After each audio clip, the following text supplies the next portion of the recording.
Здравейте! В това видео ще видите стъпка по стъпка укрепване с гел и лек дизайн. Започваме с сваляне и буфериране на ногата.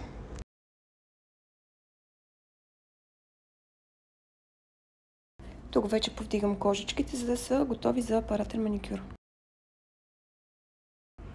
Използвам фреза пламък с червена насечка. Минавам в двете посоки и тъй като клиентката има много финни кожи, накрая завършвам с накрайник топче, с който полирам остатъка.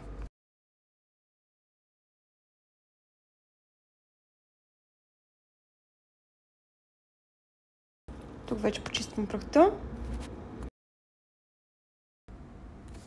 Започвам нанасене на база, като не я втривам, по-скоро я нанасям с отделна четка, тъй като ми е доста по-удобно. И тук започвам укрепването на свободния край с твърд гел.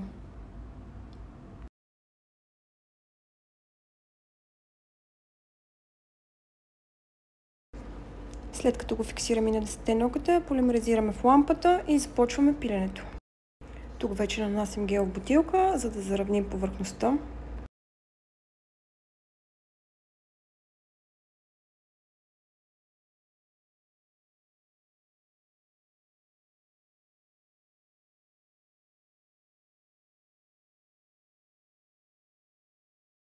След като дооформя, ако има нещо за почистване, рисувам френския маникюр.